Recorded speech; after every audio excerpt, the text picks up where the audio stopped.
Hello friends, AmyR here with Prairie Paper and Ink. Welcome to video 2 of my Halloween 2020 card series. I will have a link to the previous video if you missed it at the end of this one. So to start off with, I am using the Spring Flowers Background stamp from Simon Says Stamp. I used this in a video like a week ago, not even, and someone had mentioned to me, and the funny thing was I already had it kind of in the back of my mind from another card I had seen that was created with this stamp, and it wasn't a Halloween card, but the way the color, like the coloring and just everything, it was the first thing that popped in my head. And then someone else had mentioned, they're like, you should do a Halloween card with this background, and I was like, already on it. So I have the background stamp in my MISTI. I used just some removable adhesive on the back of the watercolor paper. I'll link to it. It's just plus honeycomb adhesive, the little tape runner. And that way I could kind of center my watercolor paper, which is just Ranger Distress watercolor paper. I wasn't too worried about it being like centered with this type of background. I just wanted the entire background or entire piece of cardstock stamped with the background, because I'm only going to trim off the tiniest little bit from this. And I stamped it with VersaFine Clair Nocturne ink, and I stamped it a couple times. And then I'm using WOW embossing. This is their clear matte dull embossing powder. I actually think I used that in the last time I used this stamp too. I've done a few videos using this. You could use just clear embossing powder, that's fine. I've been really liking the matte dull embossing powder because it gives me the benefits of the raised edges of the embossing, but it's not shiny like regular clear embossing powder is. So it's just a personal preference. So after I heat embossed it, I taped down the background to my hardboard, which just perfectly fits inside my Waffle Flower water media mat. So it's just, I like when things like that just work. And yeah, Waffle Flower's water media mat, it has all these wells on the side, which are perfect, especially when using Distress Ink minis, which is what I'm using here to color with, because I haven't done this in a while, and there's just something fun about playing with Distress Inks. So I'll have all the colors listed with the supplies, but I'm using Carved Pumpkin, Ripe Persimmon, Wilted Violet, Mowed Lawn, Black Soot, and a tiny bit of Hickory Smoke. Starting with the Carved Pumpkin and the Ripe Persimmon, these are the only two colors I layer together. Everything else I just use the one color. I just wanted that little bit of Ripe Persimmon because it just gives it that little extra something. I've super sped this up in editing. This is like 20 times faster than I can actually color. Very simple coloring, really. I just did the orange for all the flowers, obviously. Painted it on. You could use a little mini water brush. I've done that a bunch of times.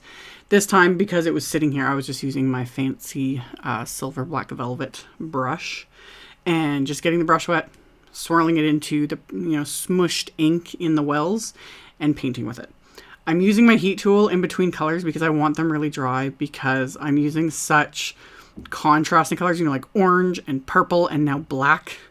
I already made a little oops with the black there on the flower, but I'm going to fix that in a bit. I fixed it a little bit, but you could still kind of see it, and I'll fix it later.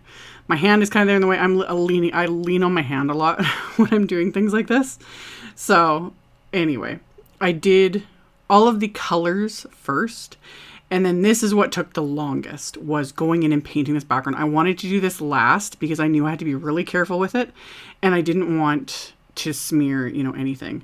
But I used the Black Soot last and painted that whole background, and it just made everything pop. So one thing I love about Ranger's Black Soot Distress Ink is it is a true black.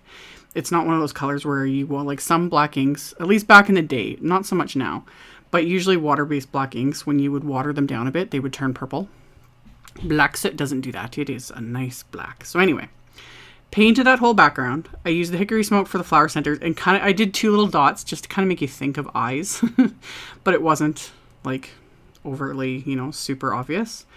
And then after everything was dry, I used my Amsterdam liquid white to splatter on some white. Ranger's Picket Fence Distress Paint also is a great white splatter. And then I'm going to add some shimmer splatter because I can't not do that. So I have Ranger Perfect Pearl Powder in my mini mister here, and I always just have to shake up the ever-living crap out of this thing because the powder likes to settle on the bottom. So you just shake it up really, really well to get that powder dispersed into the water. And then I just splatter this all over the background. I just use the nozzle of the mini mister, but then I also dip a paintbrush in to that and do the splatter. And when I'm doing like the shimmer splatter or white splatter, anything with paint that is not watercolor paint, like acrylic paint. This got asked in a previous video. I use my cheap brushes for that. Like my fancy silver black velvet brushes that I use for my watercolor and whatnot that are expensive. I only use for water-based medium like Distress Inks and then watercolors. But any like acrylic paint or my, for paint splattering and all that kind of stuff, I use my cheap little like Nouveau brushes for that because I just don't want to risk any of that getting clogged in my nice pricey brushes that would be painful to have to repurchase. So hopefully that clears that up. So my whole background is done. I cut it down a bit, set it off to the side. The sentiments I'm going to use are from Simon Says Stamp's Handlettered Halloween. These came out, was it last year or the year before? 2 years ago. Yeah, a couple years ago. Still favorites of mine. So I stamped the big Halloween onto some, it says blue velvet. I think that's the color you call it. And I'll have links always. Stamped it with clear embossing ink. And then I'm using Wendy Vecchi's Tiger Lily embossing powder. Perfect for Halloween, of course. I think I'd ordered this last year.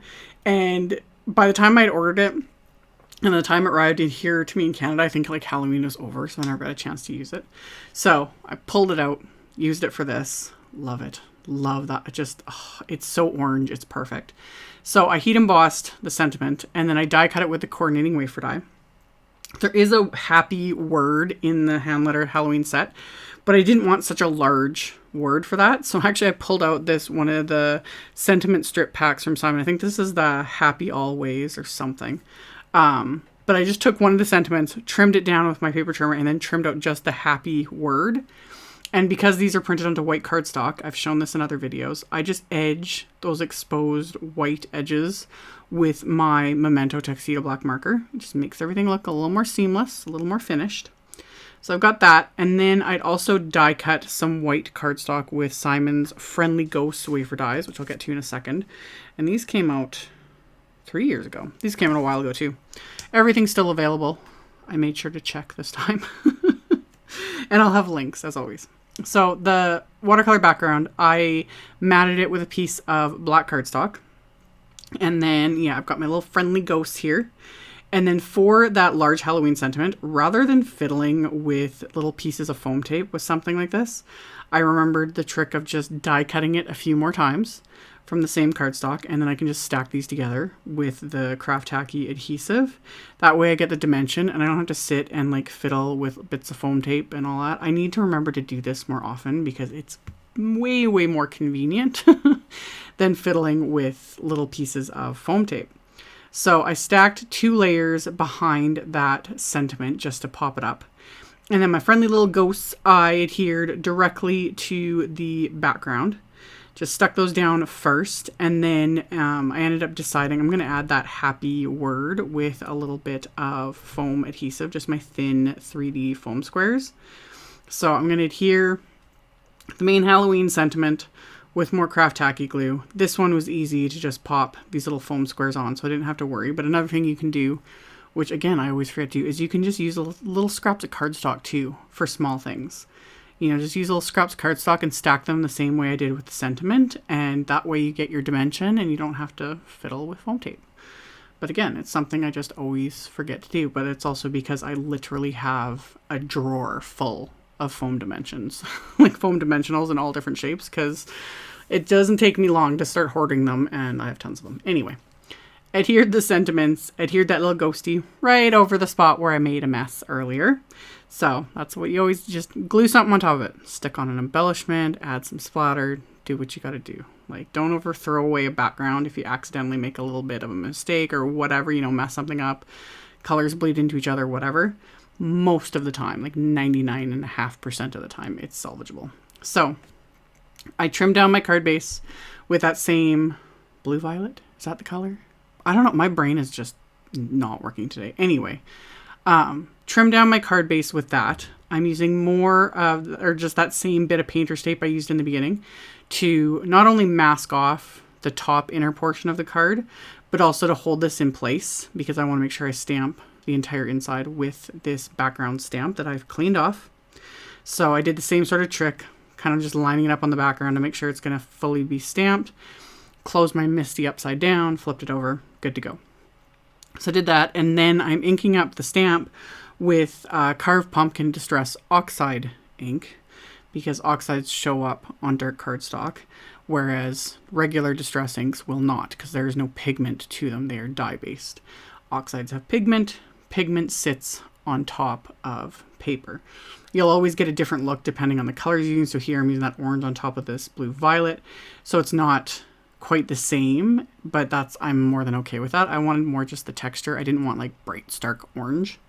So did that, and then I had heat embossed another sentiment from that Handlettered Halloween with that Tiger Lily embossing powder just onto a piece of black cardstock. And then I adhered that to the inside of the card, added a couple more of those little die cut friendly ghosts just to kind of tie it all together. So the inside's now done, so I can adhere the card front to the card base. And then once this is adhered into place, I'm going to add, of course, a bit of bling. So I went through my stash and found some Studio Caudia crystals that went with it. So I have these like neon tangerine ones, my black onyx, which are like my go-to, and then these mallow ones, which are a transparent purple. So sprinkled these very liberally throughout this card, just all over the place, because they just kind of went with everything. And then once I was like, people ask me about that too. They're like about placement. Honestly, I'm just going with it. Triangles and the rule of 3 is kind of the theme with placing embellishments. It is more visually pleasing, and odd numbers. I just go with what I think looks good. I don't worry about it too much. But anyway, once those are adhered, this card is done. It was super fun. I hope you guys enjoyed it. Like I said, I will have links to everything in the description box below the video, as well as a link to my blog post. At the end, I'll link to the previous video in this series that you guys can check out if you're interested. Thank you all so much for watching, and I will see you all very soon in the next video. Bye!